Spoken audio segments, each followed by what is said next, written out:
Hello students, आज की video में हम लोग पढ़ने वाले हैं 9th क्लास का मैथ सब्जेक्ट से चैप्टर 8 का नाम है चतुर्भुज। तो आज हम लोग जो है चैप्टर को समझने वाले हैं चतुर्भुज क्या होता है। चलिए शुरू करते हैं। चतुर्भुज जैसे नाम से स्पष्ट है, चतुर का मतलब होता है चार, भुज का मतलब होता है भुजा। तो हम लोग लिख सकते हैं चतुर्भुज का मतलब पहले समझते हैं, यानी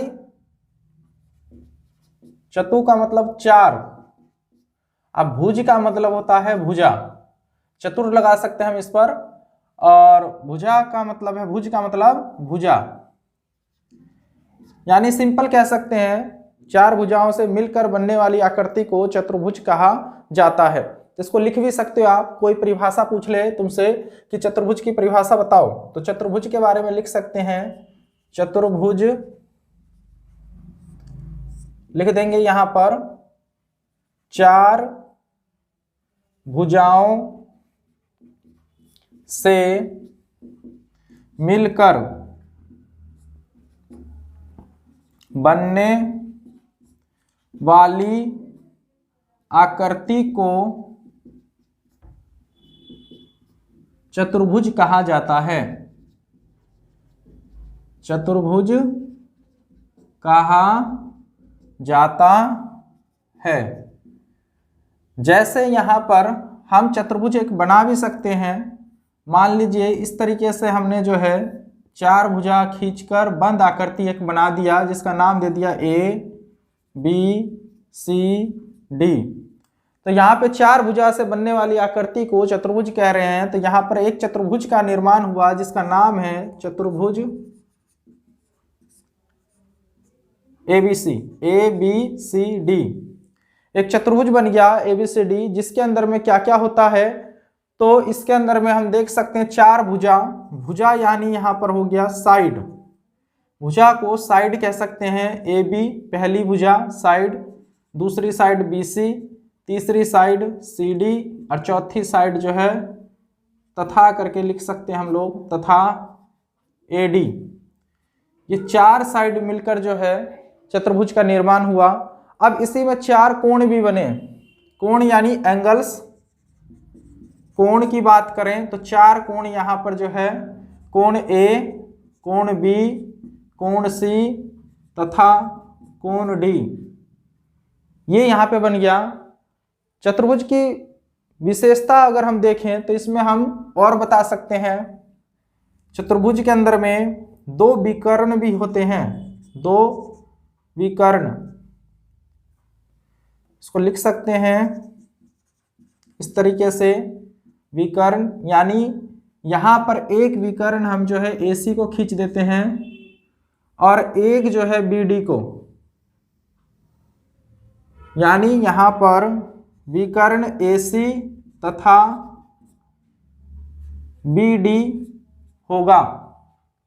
और एक विकर्ण जो है AC की बात करें तो एक AC जो है इसको दो बराबर हिस्सों में बांट देती है, यानी दो बराबर त्रिभुजों में बांटती है। तो यहां पे हम लिख सकते हैं चतुर्भुज, हमेशा लिख सकते हैं चतुर्भुज ए बी सी डी दो त्रिभुजों से मिलकर बना है। दो त्रिभुज का निशान ये होता है, त्रिभुज से, या लिख भी सकते हो हिंदी में त्रिभुजों से, यह है ये, त्रिभुजों से मिलकर बनता है। जैसे यहां पर हम त्रिभुज का नाम दे सकते हैं, ये यहां पर ए है, त्रिभुज का नाम दे सकते हैं, यानी एक विकर्ण के द्वारा यहां पे दो त्रिभुज बना। त्रिभुज है ए बी सी, और इधर से नाम दे सकते हैं हम इसको त्रिभुज ए C D, A D C भी बोल सकते हैं, ए सी डी भी बोल सकते हैं, ए डी सी भी बोल सकते हैं। नाम अपनी मर्जी से हम ले सकते हैं। जैसे हमने लिया ए बी सी, तो यहाँ से सी डी ए भी ले सकते हैं, या ए डी सी भी ले सकते हैं, वो अपनी मर्जी है। त्रिभुज का नाम लिखना हम लिख सकते हैं इस तरीके से। इसी प्रकार से दो त्रिभुज हो गया। यदि हम इसको खींचेंगे बी डी, विकर्ण BD से जो है, अगर विकर्ण ये हमने खींचा था, विकर्ण AC के माध्यम से ये दो त्रिभुज बन गया। इसी प्रकार से विकर्ण जब हम BD खींचते हैं तो इसके माध्यम से भी दो त्रिभुज बनेगा, एक त्रिभुज ये, एक त्रिभुज ये। इसका नाम लिख सकते हैं हम त्रिभुज ABD, और दूसरी तरफ त्रिभुज लिख सकते हैं हम त्रिभुज BCD। तो इस तरीके से नाम हम दे सकते हैं ABD या CDB या BCD, इस तरीके से नाम दिया जा सकता है त्रिभुज में। ये कुछ जो है चतुर्भुज की मेन बातें हैं, बेसिक बातें हैं। अब इसी में जो है चतुर्भुज के प्रकार होते हैं, समांतर चतुर्भुज है, समचतुर्भुज है, उसको भी समझते हैं हम। और NCERT बुक में भी देख सकते हो आप, पेज नंबर अगर आप देखो NCERT बुक में, शुरू में ही पेज नंबर यहाँ पर जो है 162 है, 162 पे चतुर्भुज के जो बारे में दिया हुआ है, डायग्राम सब है, देख सकते हो, समझ सकते हो। दो विकर्ण के बारे में है जो मैंने बता दिया। चतुर्भुज जो है इसके प्रकार हैं। चतुर्भुज के कोणों का योग अगर देखना हो तो चतुर्भुज के कोणों का योग देख सकते हो बुक में। चतुर्भुज के जो है ये भी याद रखना है, चतुर्भुज के सभी कोणों का योग, सभी कोणों का योग, योग का मतलब है सम उनका जमा 360 डिग्री होता है। यानी चतुर्भुज में चार कोण होते हैं, चारों कोण को अगर प्लस करेंगे, यानी हम लिख सकते कोण A प्लस में कोण B प्लस में कोण C प्लस में कोण D, तो 360 डिग्री के बराबर होता है। यहीं पे हम लिख सकते हैं दो, अगर बात करेंगे त्रिभुज के, एक विकर्ण के माध्यम से दो त्रिभुज जो बना, इसकी बात करेंगे तो एक त्रिभुज का 180 डिग्री होता है। यानी लिख सकते हैं अगर त्रिभुज ABC की बात की जाए, ABC में कोणों की बात की जाए, तो कोणों में यहाँ पे कोण A जमा में कोण B जमा में कोण C, यानी A यहाँ पर हमारा ये हो जाएगा ट्रायंगल में, यहाँ पर B ये हो जाएगा और C यहाँ पर ये हो जाएगा। चतुर्भुज में पूरा कोण बनता है, ये पूरा कोण बनता है। त्रिभुज में केवल ये वाला हिस्सा, A का ये वाला हिस्सा, C का कोण C का ये वाला हिस्सा, क्योंकि हमने ट्रायंगल लिया है केवल ABC, तो यहाँ पर जो है ABC का सम करेंगे तो 180 डिग्री होगा। इसी प्रकार से ट्रायंगल, ऊपर वाले ट्रायंगल की बात करेंगे, ट्रायंगल ACD की बात करेंगे, तो ACD में कोणों की बात करेंगे तो कोण यहाँ पे कौन कौन से होंगे, तो कोण A यानी ये ऊपर वाला, ये वाला, ठीक है। इसको हम नंबर्स भी दे सकते हैं, 1 2 भी ले सकते हैं, 1 2 3 4 नंबर्स भी डाल सकते हैं, 1 2 करके भी लिख सकते हैं हम।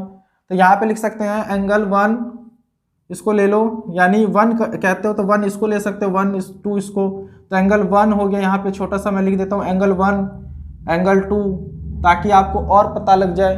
त्रिभुज की यहाँ पे बात कर रहे हैं हम, तो एंगल 1 और 2 प्लस में ये B, तो 180 डिग्री हो जाएगा। इसी प्रकार से इसको 3 ले लो, इसको 4 ले लो, यानी A को हम यहाँ पे ब्रैकेट में मैं लिख देता हूँ 3 हमने लिया है, ताकि तुमको और अच्छे से पता लग जाए।